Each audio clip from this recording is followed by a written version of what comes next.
Halal itu lawannya haram. Halal itu soleh, haram itu salah. Orang kalau banyak mengerjakan yang halal, banyak solehnya, salahnya akan turun. Maka yang soleh ini, jika kemudian diolah dan masuk ke dalam tubuh kita, suami bawa harta yang halal, dibawa ke rumah, dimasak oleh istri, jadi makanan, dibelikan pakaian, dipakai di tubuh, jadi energi, muncul keberkahan di situ. Karena itu halal itu lekat dengan keberkahan. Di antara nama lain berkah itu tayyib, jamaknya tayyibat. Karena itu ketika seorang suami diminta mencari nafkah, diminta mencari dengan cara yang halal. Kalimat halal pertama dalam Al-Quran disandingkan dengan kata tayyib. Quran surah kedua ayat 168. Ya ayyuhan nasu kulu mimma fil ardi halalan tayyiban. Hei semua manusia, tanpa kecuali. Disebutkan manusia dengan kata nas, mencakup konteks komunalnya, kehidupan sosialnya. 241 kali disebutkan dalam Al-Quran. Bahkan dimulai dengan kata ayyuha, 150 kali disebutkan dalam Al-Quran. Ayyunya munada, hanya tanbih. Ayyunya berfungsi taukid di situ. Taukid itu penguat, tanbih itu pengingat. Misalkan kalau kita terjemahkan dengan ilmunya, Allah ingin mengatakan, ya ayyuhan nas, hei semua manusia. Pakai ya lagi. Linida'il qarib, mutawassit, wal ba'id. Untuk menyeru yang dekat, yang menengah, yang jauh. Disebutkan 361 kali dalam Al-Quran. Hei semua manusia tanpa kecuali. Dekat, menengah, ataupun jauh. Aku tegaskan, aku ingatkan, kata Allah, silahkan kau menyebar di bumi untuk mencari makan, cari kebutuhan, silahkan kerja. Saya sering katakan yang menggunakan rumus di balaghah, dzikrul ba'dhi yuradu bihil kullu. Disebutkan sebagian yang dimaksud keseluruhan. Di bahasa Indonesia diserap menjadi rumus sinekdok pas pro toto. Hukum sebaliknya disebut sinekdok totem pro parte. Disebutkan keseluruhan yang dimaksud sebagian. Silahkan cari makan. Anda kan kalau ditanya, papa mau kemana? Mencari sesuap nasi. Padahal kan yang dihasilkan tidak sesuap. Sepiring, sebakul, kan? Tambah yang lain. Silahkan Anda bekerja untuk bisa makan. Silahkan kerja untuk bisa berpakaian. Cuman kata Allah, menyebarlah di tempat yang bisa engkau jangkau. Pakai min litab'id, mimma fil ardi. Dari min dan ma disatukan menjadi mimma. Minnya tab'id. Tidak harus keliling bumi semua. Capek Anda. Ya, sebagian tempat yang bisa dijangkau di bumi, silahkan Anda jangkau itu. Ya, kalau nggak dapat di Kota Baru Parahyangan, pergi ke Bandung sana. Nggak dapat di Bandung, timbal lagi mungkin di kabupaten. Nggak dapat mungkin di Sukabumi, hubudun dia. Ya. Nggak dapat di Sukabumi, mungkin di Cianjur. Nggak dapat di situ, mungkin ada di Sumatera. Mungkin ada di Kalimantan. Mungkin di Papua. Mungkin nyebrang ke Malaysia. Silahkan. Yang penting bisa kita jangkau. Cuma kata Allah, halalan. Nah yang menarik, tayyibah. Cari dengan cara yang halal. Kemudian belanjakan itu pada yang tayyib. Ya, di antara makna tayyib itu, sesuatu yang lekat dengan keberkahan. Bagi orang beriman, halal itu nggak ditanya lagi. Tapi tayyibnya yang penting. Sehingga tayyib menjadi jama' bagi orang beriman. Karena orang beriman itu sudah pasti mencari yang halal dan akan mengumpulkan banyak yang berkah. Ketika pindah kepada ayat orang beriman mencari nafkah itu, bekerja untuk mendapatkan harta, maka halalnya dibuang karena iman otomatis mencari yang halal, tayyibnya dijamakkan jadi tayyibat. Pindah ke ayat 172 di surah yang sama Al-Baqarah. Naik ke kiri agak sedikit ke atas. Ya ayyuhalladzina amanu, redaksinya sama nih. Kulu, sama persis.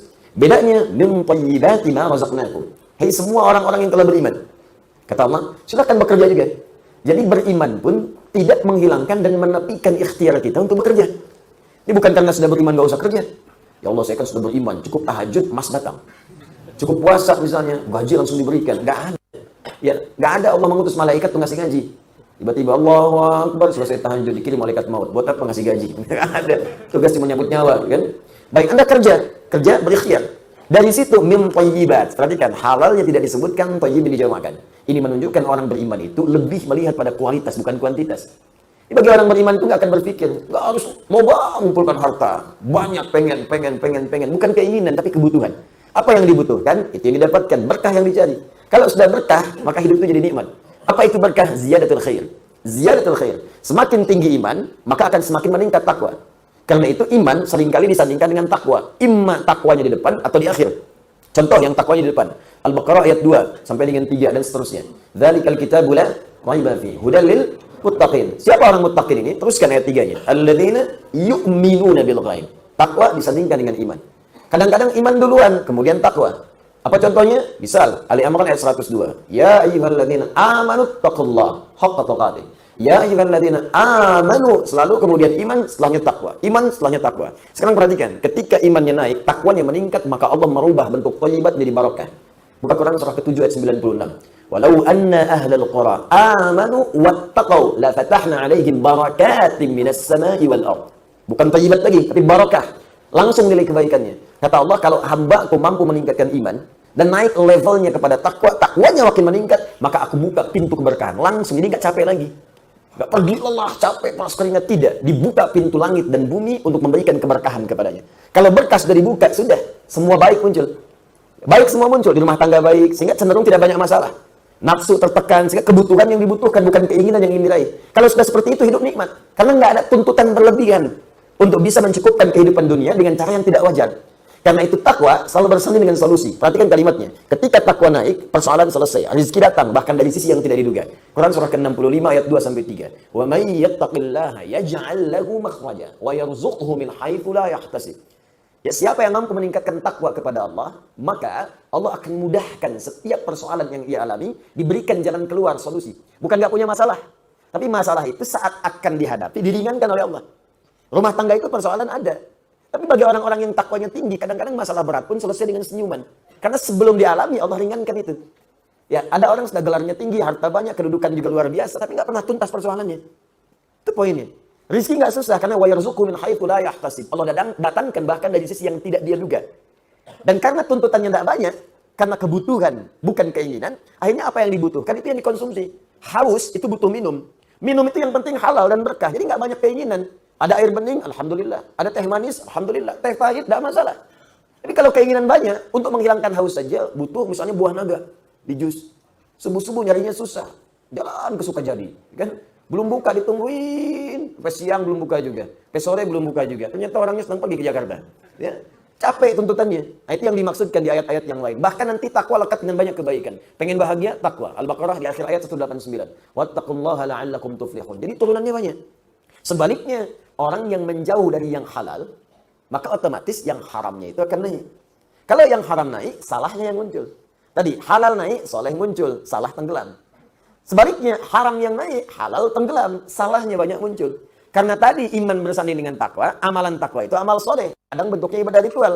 Karena itu sholat bagian takwa. Ya, puasa bagian takwa. Tadi, dzalikal kitabu la raiba fihi hudal lil muttaqin. Apa amalannya? Alladzina yu'minuna bil ghaib wa yuqimunas shalah. Salat amalan takwa. Puasa amalan takwa. Karena itu puasa lekat dengan takwa. Quran surah kedua ayat 183. Ya ayyuhalladzina amanu kutiba alaikumus kama kutiba alal ladzina min la'allakum taqwa. Umrah haji bagian dari takwa. Al-Baqarah 197. Al-hajju ashhurun ma'lumat. Faman farada fihinna al-hajja fala rafatha wala fusuqa wala jidala fil hajj. Wa ma taf'alu min khairin ya'lamuhu Allah wa tazawwadu fa inna khairaz zadi taqwa. Itu amalannya. Jadi makanya orang kalau hartanya bagus, makannya benar, kebutuhannya pada yang baik-baik, itu sholatnya enak. Nggak disuruh pun cepat itu. Tahajud bisa bangun, duha bisa dikerjakan, ngaji bisa enak, infak bahkan pun bisa masih keluar. Indah, puasa jalan. Sebaliknya, harta haram itu berpengaruh nanti pada peningkatan kesalahan dan kemalasan dalam beribadah. Sholat sudah mulai nggak nyaman. Ya, jauh. Puasa apalagi. Jangankan yang sunnah, Ramadan pun kadang-kadang sudah jadi persoalan. Kapan Ramadan tiba? Nggak terasa ya mas, sebulan lagi. Kok cepat amat ya? Ya, kebalik tuh. Orang takwa, nunggu sholat itu, baru sholat subuh dan nunggu zuhur. Kapan kita mah zuhur jam berapa itu? Takwa. Tapi kalau takwanya meredup, salahnya muncul, keberatan yang ada. Ya, ini baru maghrib, udah isya lagi. Baru sahur, hanya buka. Hari ini buka jam berapa itu? Nah, jadi hal-hal semacam ini, Bapak Ibu sekalian, itu sudah wajar. Karena itu jauhi perbuatan maksiat, jauhi yang haram-haram, dekatkan diri kita pada yang halal.